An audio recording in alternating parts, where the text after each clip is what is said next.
यावर रामचंद्र जी की जय, उमापति महादेव की जय, पवन सुत हनुमान जी की जय, गोस्वामी तुलसीदास जी महाराज की जय। जय जय श्री राम, जय जय श्री राम, जय जय श्री राम। भगवान की बड़ी ही महती अनुकंपा है कि हम आप राम दुलारे दरबार में भगवान की कथा का श्रवण कर रहे हैं। कथा भी आनंद की है। परम पिता परमेश्वर श्री राम और माता जगत जननी जानकी माता का प्रथम बार जिस पुष्प वाटिका में मिलन होगा, उस पुष्प वाटिका का वृतांत चल रहा है। भगवान श्री रामचंद्र भगवान का एवं माता जानकी का 4 प्रकार से विवाह हुआ। एक पुष्प वाटिका में गंधर्व विवाह, दूसरा धनुष टूटने पर प्रण विवाह हो गया, तीसरा स्वयंवर द्वारा विवाह हुआ और अंत में विधि विधान के साथ भगवान का विवाह हुआ। तो पुष्प वाटिका में जो भगवान को वर रूप में माता जानकी ने किस प्रकार से स्वीकार किया, वह कैसा समय था, उसका श्रवण आप हम सब कर रहे हैं। पुष्प वाटिका को कहा कि बसंत ऋतु लुभा रही है, बसंत ऋतु लुभा रही है कि 4-5 प्रकार के पक्षी उसमें विचरण कर रहे हैं कि चातक कोकिल कीर चकोरा कूजत विहग तत्कल मोरा। चातक कोकिल कीर चकोर और मोर, इसमें जो चातक और चकोर है यह भोग करते हैं शरद ऋतु में। किसमें? तोता और कोयल यह जो है भोग करते हैं वसंत ऋतु में, और मोर जो है वर्षा ऋतु का भोग करता है। अर्थात यह 5 पक्षी उस पुष्प वाटिका में भ्रमित हो रहे हैं कि वास्तविकता में ऋतु कौन सी चल रही है। अर्थात इस प्रकार का सुंदर उपवन है कि उन पक्षियों को यह समझ नहीं आ पा रहा है कि यहाँ पर ऋतु कौन सी चल रही है, और इसी दिग्भ्रांत के कारण वह उसमें निवास कर रहे हैं। श्रेष्ठ सुन रहे थे। अब माता जानकी भगवान श्री राम जी को सखी के कहने पर देखने के लिए जा रही हैं। तो गोस्वामी की लेखनी चलती है, सुमिरि सिय नारद वचन उपजी प्रीति पुनीत, चकित विलोकति सकल दिशि, जनु शिशु मृगी सभीत लखन सिया रामचंद्र शंकर हरि ओम। जय जय सिया राम, जय जय हनुमान, शंकर मोचन कृपा निधान। माता जानकी ने गुरुदेव नारद जी के मुखारविंद से पूर्व में ही श्रवण किया था कि भगवान राम के साथ उनका विवाह होगा और उनका पहली बार मिलन जो है पुष्प वाटिका में होगा। तो सुमिरि सिय नारद वचन, नारद जी की उन्हीं वचनों को स्मरण करके उपजी प्रीति पुनीत, श्री राघवेंद्र सरकार के चरण कमलों में पवित्र प्रेम माता जानकी को प्रकट होगा। चकित विलोकत सकल दिशि, चारों ओर माता बड़े ही आश्चर्य के साथ देख रही है कि कहीं भगवान राम दिख जाएं। दिशि जनु शिशु मृगी सभी ते ऐसा लग रहा है मानो माता इस प्रकार देख रही है जैसे कोई छोटी हिरनी की बच्ची चारों ओर आश्चर्य के साथ देखती है। इस प्रकार माता जानकी देख रही है कि कंकन किंकिनी नुपुर धुनी सुनी, कहत लखन सन राम हृदय गुनी। जब माता जानकी जा रही थी तो उनके कंकड़ अर्थात कंगन, किंकिनी करधन और पायल बज रही है। अब देखिए कोई जा रहा हो तो सर्वप्रथम उसकी पायल बजनी चाहिए, पर सर्वप्रथम बजा क्या? कंगन। इसका अर्थ माता ऐसे देखती हैं और ऐसे देखती हैं फिर चलती है, अर्थात चारों ओर ऐसे हाथ करते हुए देखते हुए माता जा रही है, इसलिए उनके कंगन की ध्वनि जो है सर्वप्रथम हुई। अब हाथ जब इधर को हुए तो सबसे पहले कौन से बोला? कंगन की आवाज हुई, और जब कमर घूम गई तो उनकी करधन बज गई, और उसके बाद पैर चला तो अंत में जो है पायल की ध्वनि हुई। कंकड़ किंकन नुपुर ध्वनि सुनी, कहत लखन सम राम हृदय गुनी। इस समय जब इस प्रकार की पायलों की आवाज जब राम जी ने सुनी है तो लक्ष्मण जी किससे मन में विचार करके कहने लगे। भगवान श्री राम ने अपने मन के भावों को, जो काम उत्पन्न या प्रेम से उत्पन्न भाव हैं, वह दो लोगों को सुनाए।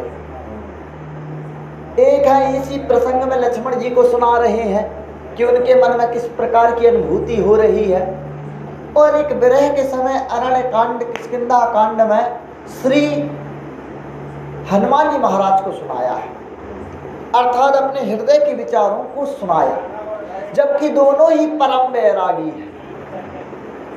दोनों कैसे हैं? परम वैरागी। हनुमान जी तो अखंड ब्रह्मचारी हैं, और श्री लक्ष्मण जी महाराज ने तो अपनी स्त्री को तृण के समान त्याग दिया और भाई के लिए 14 वर्ष के लिए चल दिए थे। तो कर्म थोड़े यह भी परम वैरागी है, कोई साधारण वैरागी ये भी नहीं है। कहने का अभिप्राय समझें कि हम अपनी बातों को जिससे कह रहे हैं, यदि हम अपने काम से उत्पन्न बातों को किसी कामी पुरुष से कहेंगे तो वह केवल मजा लेगा। क्या लेगा? वह उसको बोध, वह उस भाव को समझ नहीं सकता। उस विषय को तो अनभिज्ञ व्यक्ति अर्थात वैरागी अच्छे से समझ सकता है, क्योंकि वह उसमें डूबा नहीं है। कि मानहु मदने दुंदुवीरिनी मनसा विश्व विजय कह कीन्ही। श्री रामचंद्र भगवान ने लक्ष्मण जी से कहा कि भाई मुझे ऐसा लग रहा है कि कामदेव सुंदर नगाड़े बजाकर मुझ पर प्रहार कर रहा है, अर्थात मेरे भाव हृदय में काम जागृत हो रहा है। ऐसा लग रहा है कि यह कामदेव मनसा विश्व विजय कह कीन्ही, अपने संकल्प मात्र से संसार को जीतना चाहता है, अपने संकल्प से सारे संसार को अपने वशभूत बस में करना चाहता है। कि अस कही फिरी चितय देहि ओरा, सिय मुख शशि भय नयन चकोरा। अस कही फिरी चितय देहि ओरा, इस प्रकार वार्तालाप करते हुए राम जी ने जिस स्थान से पायल की धुनी आई थी, आवाज आई थी, उसी तरफ देखा और सीता जी के मुख को देख लिए तो चकोर की तरह एकटक देख रहे हैं। राम जी कैसे देख रहे हैं? एकटक देख रहे हैं। भये बिलोचन चारु अचंचल मनहु सकुची निमित रे दिगंचल। भय बिलोचन चारु अचंचल। श्री माता जानकी जी को देखकर श्री राघवेंद्र सरकार की आंखें एकटक देख रही हैं। ऐसा लग रहा है कि अपने वंश की किसी स्त्री के श्रृंगार को देखने के लिए राजा निमि ने पलकों से अलग हो गए। कहने का अभिप्राय समझे कि इस जनक जी के पूर्वजों में एक राजा थे निमि। वह निमि यज्ञ कराना चाहते थे। यज्ञ कराना चाहते थे श्री वशिष्ठ जी महाराज से। वशिष्ठ जी महाराज उस समय यज्ञ करने इंद्र के पास गए थे। इंद्र के यहाँ से लौटकर जब आए तो निमि महाराज अपना यज्ञ किसी अन्य पुरोहित से करा चुके थे। उन्होंने वशिष्ठ जी का आदर नहीं किया और कहा सुनी होने लगी। उसी समय वशिष्ठ जी ने जो है उसे कह दिया कि जाओ तुम क्या हो जाओ, भस्म हो जाओ। तो श्री निमि महाराज वहाँ भस्म हो गए। निमि महाराज भी कम तपस्वी नहीं थे। उन्होंने भी हाथ में जल लिया और कह दिया कि जाओ वशिष्ठ तुम भी भस्म हो जाओ। और इस प्रकार वशिष्ठ जी महाराज भी भस्म हो गए। जब दोनों भस्म हुए तो वशिष्ठ जी ने पुनः शरीर अपना जो है धारण किया। पर निमि महाराज ने कहा कि अब मैं दूसरा शरीर धारण नहीं करना चाहता, मैं सारे मनुष्यों की जो है आँखों के ऊपर निवास करूँगा। तब से संपूर्ण मनुष्य की आँखों के ऊपर किसका वास है? निमि महाराज का। इसलिए इसे कहते हैं, जब गिराते हैं तो इसे कहते हैं निमिष। निमिष का मात्र इतना छोटा सा समय। तो ऐसा लग रहा है कि सीता जी को अपनी वंश की बेटी समझते हुए निमि ने जो है आँखों से उतर गए हों, राम जी की आँखों में अब बैठे नहीं हैं। देखिसी शोभा सुख पावा हृदय सराहत वचनु न आवा। हृदय से श्री जानकी जी के शोभा का, सुंदरता का जो है प्रशंसा कर रहे हैं हृदय से, पर मुख से कोई वाणी नहीं निकल रही है।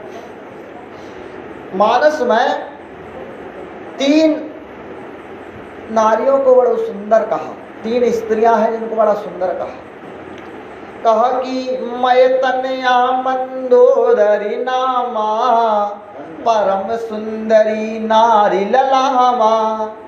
कि जो मंदोदरी है, मय दानव की जो पुत्री है मंदोदरी, जिसका विवाह रावण के साथ हुआ, वह परम सुंदरी है। इस संसार में उससे सुंदर और कोई, कई देवताओं में, कहीं नहीं, देवताओं में एक है। तो कौन? देवताओं में कहा, देवताओं में कहते हैं कि माता पार्वती जी उससे भी सुंदर है। कि सुंदरता मर्याद भवानी, जितनी सुंदरता हो सकती है उतनी सुंदरता किसमें है? माता पार्वती में। अर्थात मंदोदरी उससे श्रेष्ठ है सुंदरता में माता पार्वती। और कई सुंदरता कह सुंदर करई, सुंदरता को भी सुंदरता प्रदान कर रही है। वह कौन है? वह है माता जानकी। सब जो है सभी में श्रेष्ठ, अर्थात 3 स्त्रियां जो सुंदर कही गई मानस में, उसमें सबसे ज्यादा सुंदर जो है वो कौन है? सीता जी है। और सबसे श्रेष्ठ पुरुषों में कोई सुंदर है तो राम जी है। तो वह राम जी भी जब माता जानकी को देख रहे हैं तो इस प्रकार से देख रहे हैं कि हृदय सराहत, हृदय में तो सराहना कर रहे हैं कि क्या सुंदरता है, पर मुख से कोई वाणी नहीं निकल रही। कि जनु बिरंचि सब निज निपुनाई, विरच विश्व कह प्रगति दिखाई। ऐसा लग रहा है कि जिस विधाता ने इस संसार को बनाया है, उस विधाता को बनाने वाली माता जानकी ने आज बता दिया कि यह संसार उतना सुंदर नहीं है जितना मेरा रूप सुंदर है। इसका अर्थ इस प्रकार से लेना चाहिए, क्योंकि वास्तविकता में ब्रह्मा का यह सामर्थ्य नहीं है कि वह माता जानकी को बना सके। तो जनु बिरंची सब निज निपुणाई, बिरंची ने जो सारी निपुणता इस संसार में दिखाई है, विरच विश्व कह प्रगति दिखाई, जो संसार में दिखाई है उसको दिखा दिया है कि वास्तविकता में ऐसे कई ब्रह्मा को मैंने बनाया है, मुझसे अधिक कोई सुंदर नहीं है। कि सुंदरता कहे सुंदर कराई, छवि ग्रह दीप सिखा जनवाराई। सुंदरता कह सुंदर करई, माता जानकी इतनी सुंदर है कि उस सुंदरता को भी सुंदर कर रही है। छवि ग्रह दीप सिखा जनुवरई, ऐसे लग रहा है कि दीप सुखा अर्थात लो के समान सुंदर। कितनी सुंदर है, अर्थात माता जानकी का इतना तेज है कि राम जी तो ऐसे ही फीके पड़ जाएंगे कि वह चंद्रमा के समान है और माता जी लौ के समान है। जैसे दीप की जो लौ होती है कितनी सुंदर है, उससे सुंदर कुछ हो सकता है? अर्थात ऐसा कोई है नहीं कि जानकी जी को प्रत्यक्ष रूप से पूरी तरह देख पाया हो। जिसने जानकी जी को देखा है तो ऐसा लग रहा है मानो कि वह पूर्णतया उन्हें देख नहीं पाया है। इस प्रकार का विचार है कि सब उपमा कवि रहे जुठारी, के ही पट तरों विदेह कुमारी। गोस्वामी तुलसीदास जी कह रहे हैं कि कवियों ने इस संसार की जितनी उपमा दी है कि वह मुख चंद्रमा के समान है, उसके जो आँखें हो वो हिरण के समान है, यह सब नितांत झूठी हो गई है। जैसे कोई चीज़ का भोग लग गया हो तो झूठी हो गई हो, किसी ने खा लिया हो तो यह सब झूठी क्या है, उपमाएं हैं। कई पटतरों विदेह कुमारी, माता जानकी की जो सुंदरता है उसको मैं किस प्रकार से कहूँ। इस विश्व में कुमार संभव लिखा किसने? कालिदास जी ने। उनमें पार्वती के जो स्तन हैं उनसे जो चिपटा हुआ क्या है, साड़ी है, उसका वर्णन किया और माता ने श्राप दे दिया कि जा तेरा यह ग्रंथ कभी पूर्ण ही ना हो। ऐसा कवियों ने कहा। अर्थात माता पार्वती के विषय में लोगों ने कुछ कहा है, अपशब्द या जैसा नहीं करना चाहिए ऐसा वर्णन किया है, किंतु इस संसार में ऐसा कोई कवि अभी तक नहीं हुआ जिसने माता जानकी के विषय में कुछ अपशब्द कहे। इतना सामर्थ्य किसी में नहीं। अर्थात कहने का जो पवित्र को भी पवित्र करने वाली है वो है माता जानकी। जैसे कोई चीज, अग्नि किससे पवित्र होगी बताइए? अग्नि स्वतः पवित्र है, उसे किसी को पवित्र करने की आवश्यकता नहीं है। अग्नि ही सबको क्या कर देती है? पवित्र कर देती है, पर अग्नि को कोई पवित्र करने वाला। अर्थात छवि ग्रह दीप शिखा जलवरई, अर्थात माता जानकी स्वयं ही पवित्र है।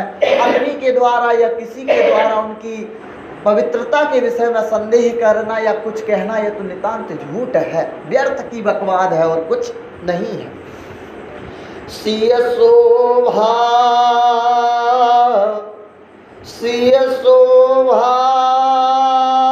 हियवरनि प्रभु,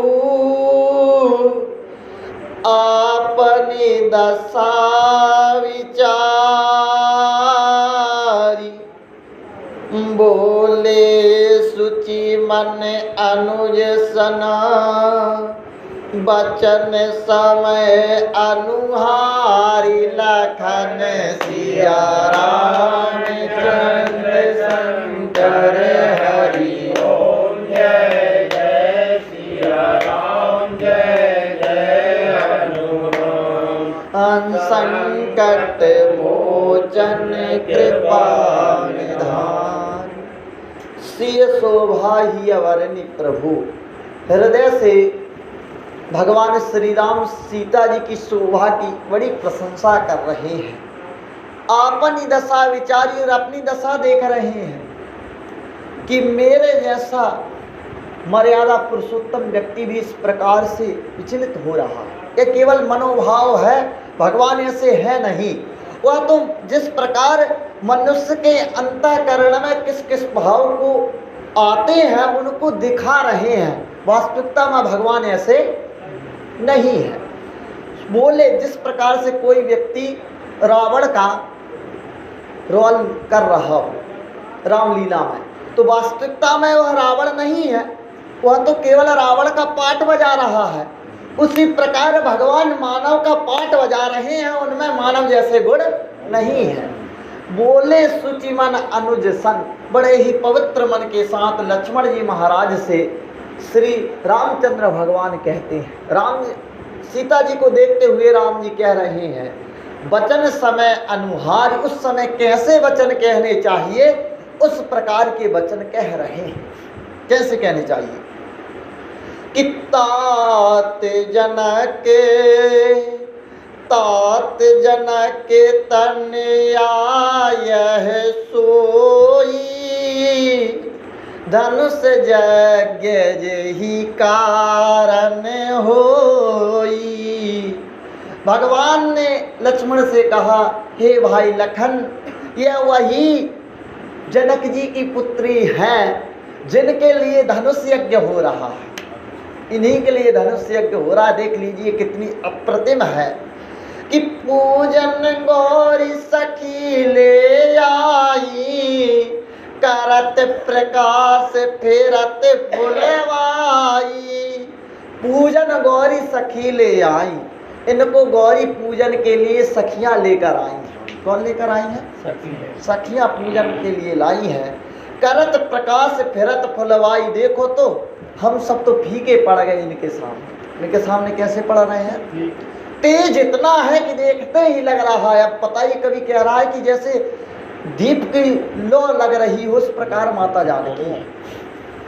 करत प्रकाश फिरत फुलवाई, क्योंकि भगवान श्री राम जी महाराज की जो उंगली दबी हुई थी कमल में, तो इनके प्रकाश से छूटी है। इसलिए यह जान रहे हैं कि ये प्रकाश असाधारण है। किसका है? माता।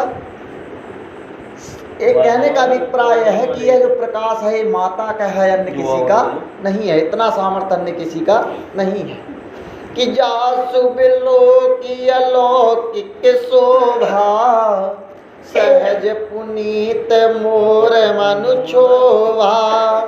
इनके पवित्र अलौकिक शोभा सुंदरता को देखकर सहज पुनीत मोर मन क्षोभा, मेरे मन में भी क्षोभ हो रहा है। क्या हो रहा है? दुख हो रहा है। अर्थात मेरे मन में भी इन्हें पाने की इच्छा हो रही है। क्या हो रही है? कि यह मुझे प्राप्त हो। जैसे कोई प्रिय चीज हो तो हम चाहते हैं कि यह हमें प्राप्त हो।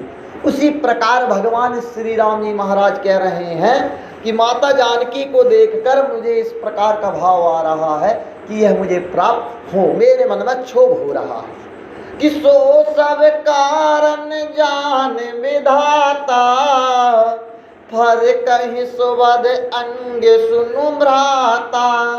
इसका कारण तो ब्रह्मा जानता है कि मेरे मन में क्षोभ क्यों हो रहा है, पर भैया मेरे दाहिने अंग फड़क रहे हैं। अर्थात यह शुभ संदेश है कि यह मुझे प्राप्त होंगी। अर्थात यह दाहिने अंगों का फड़कना माने ऐश्वर्य की प्राप्ति होना है। अर्थात यह मुझे प्राप्त होगी। इस प्रकार का भाव राम जी के कहने का रहा। रघुवंश कर सहज सुभाऊ, मनुक पंथ पगु धरई न काऊ। जब इस प्रकार से भगवान राम समझा रहे हैं मानवों को कि देखो, कभी तुम्हारे जीवन में ऐसी मन में भ्रम उत्पन्न होने लगे कि हमें क्या करना चाहिए, तो उस समय अपने पूर्वजों को देख लेना चाहिए। किसको देख लेना चाहिए? कि जो कार्य अब हम करने वाले हैं, क्या हमारे पूर्व किसी कुल के वंश में किसी ने किया है कि नहीं किया। अर्थ समझिए कि हम यदि कुछ बुरा कर्म करने वाले हैं, उसके पूर्व यदि हमने यह विचार कर लिया कि हमारे पूर्वजों में ऐसा किसी ने कर्म नहीं किया, अर्थात हमें अपजस प्राप्त नहीं हुआ, तो फिर हमें भी अपजस हमारे कुल में नहीं लगाना। नहीं तो एक बार जो कुल में कलंक लग गया तो वह फिर धुलने वाला, फिर वह कभी किसी से धुलने वाला नहीं है। और कलंकी व्यक्ति कभी भी स्वभाव में आदर नहीं पाता। वो कहने को कुछ भी कह दे, लोग उसके सामने कहते नहीं है कि तुम कितने कलंकी हो, चोर हो, डाकू हो, पर यह बात उसे समझ में आती है और कहने वाले कह भी देंगे कि तुम तो ऐसे हो, क्या हमारे सामने बोल रहे हैं।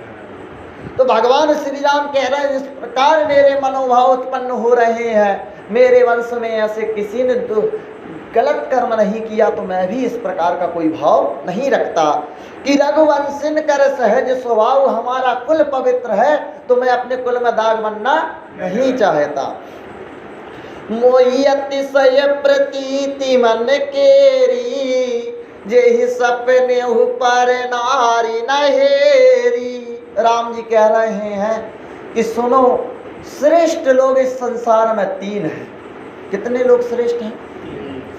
जिन्होंने कभी किसी दूसरे की स्त्री को बुरी नजर से नहीं देखा, वह श्रेष्ठ लोग हैं। कैसे लोग हैं? वह श्रेष्ठता की पराकाष्ठा है। कैसे है? श्रेष्ठता की पराकाष्ठा है। जिनके लयहि नारी पूरन पीठी, नहीं पावहि परतीय मनु डीठी। जिनका कभी दुश्मनों ने जिनकी कभी पीठ नहीं देखी, अर्थात वो इतने वीर हैं कि कभी किसी को पीठ नहीं दिखाते। नहीं पावई परतीय मन डीठी, जो दूसरों की स्त्रियों के प्रति गलत नजर नहीं रखते। मंगन लयहि न जिनके नाही, ते नरवर थोरे जग माही। और मांगना, जो याचक लोग हैं, जो मांगने वाले भिखारी हैं, जिनके यहाँ कभी नहीं शब्द नहीं सुनते, यह तीन लोग बड़े श्रेष्ठ हैं। कैसे हैं?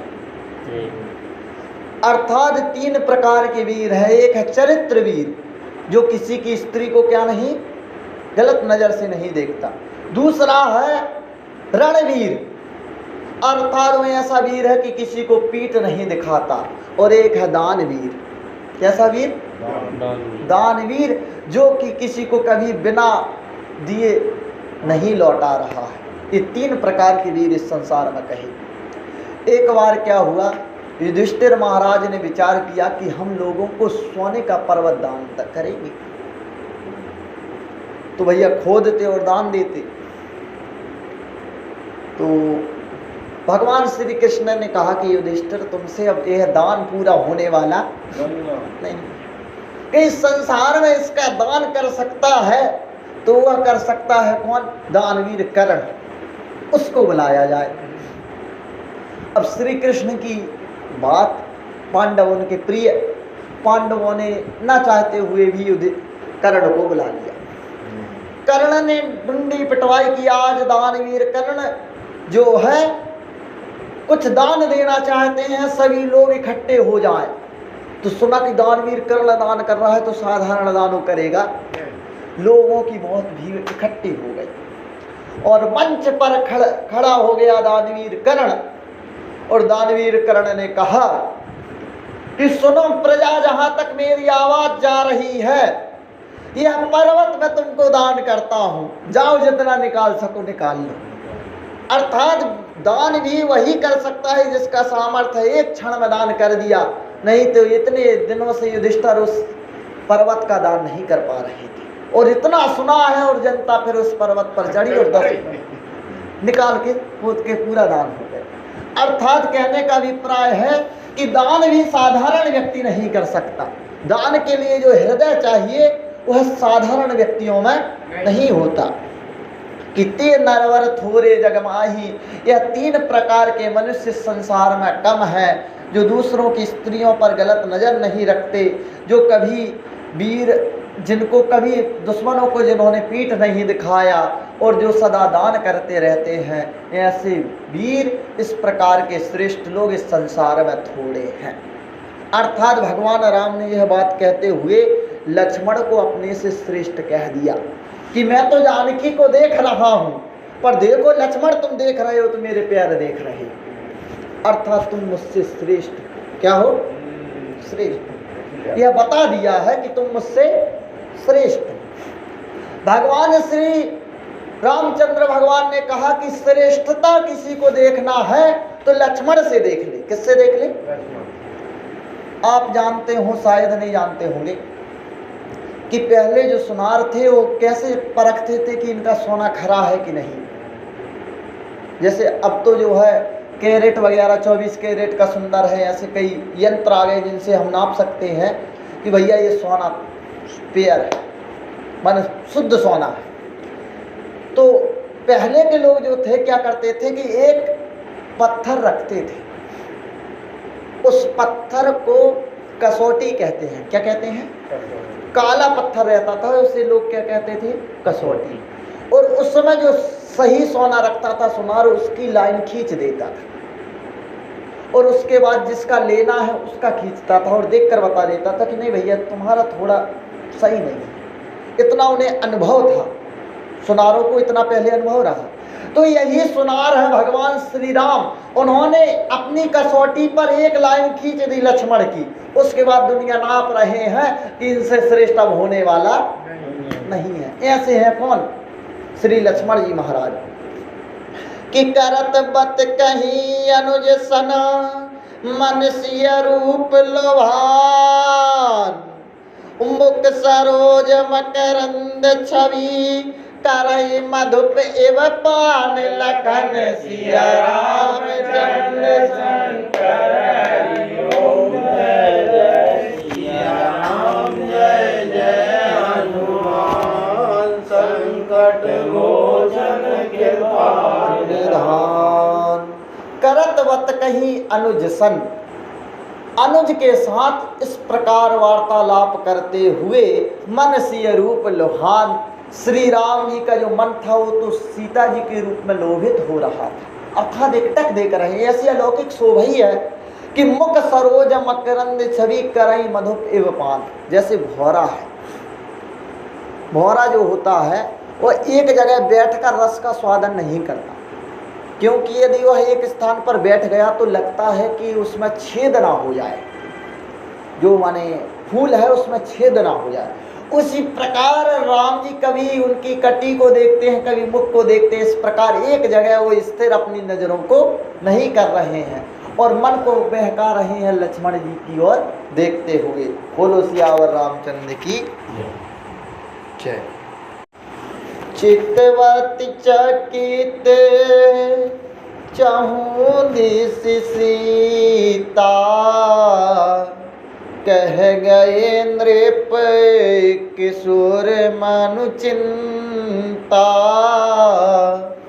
अब राम जी तो माता जानकी को देख रहे हैं, पर जानकी जी के मन में चिंता है कि नृप है, एक तो राजा के पुत्र है और किशोर अवस्था है, अर्थात स्वाधीन होता है। एक तो राजा स्वयं ही स्वाधीन है, उसे किसी के अधीन तो होना नहीं है, और किशोर अवस्था में कोई व्यक्ति किसी के अधीन ज़्यादा रहना नहीं चाहता। तो अर्थात इनके मन में चिंता है माता जानकी के कि ऐसा तो नहीं कि भगवान राम यहाँ से निकल गए हों। इस प्रकार की चिंता माता जानकी कर रही है, चारों ओर देख रही है कि जय बिलो की मृग सावक नैनी, जनुत है बरस कमल सित श्रेणी। जहाँ बिलो की, जहाँ को श्री माता जानकी देख लेती हैं तो ऐसे लगता है कि फूल गिर गए। क्या हो गए? आप समझ लीजिए कि आद्य शक्ति माता जानकी जिसे अपनी कृपा दृष्टि से एक क्षण देख लें तो उसका तो फिर जीवन निहाल हो गया। क्या हो गया?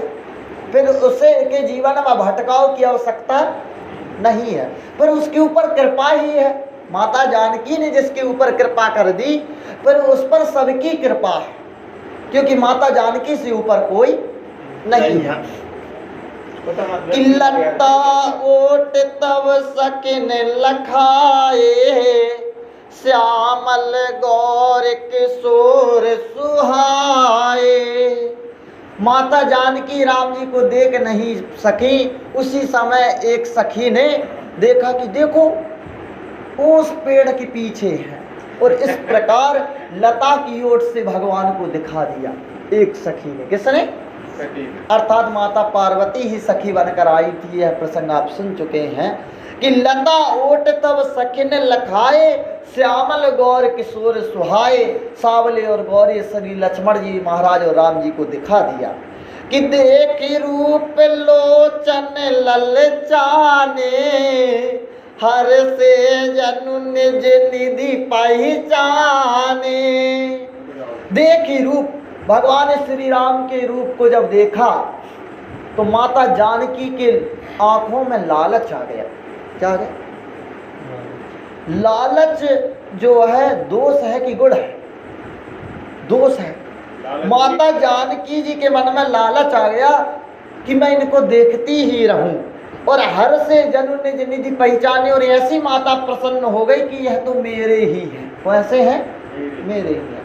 और थके नयन रघुपति छवि देखे, पलकिन हूँ परिहरी निवेशे। इस संसार में थके नयन, श्री रामचंद्र जी को माता जानकी ने देखा तो देख नहीं सकी, क्योंकि उनकी आंखों में लालच था। दोष जिसकी आंखों में हो उसे भगवान ज्यादा देर दिख नहीं सके। भगवान हमें इसलिए नहीं दिख रहे कि हमारे में दोष है, नहीं तो भगवान का मिलना कोई कठिन नहीं। भगवान का मिलना उतना कठिन नहीं है जितना हमारा सरल होना कठिन। क्या है? सरल होना कठिन है। कहने का अभिप्राय समझा।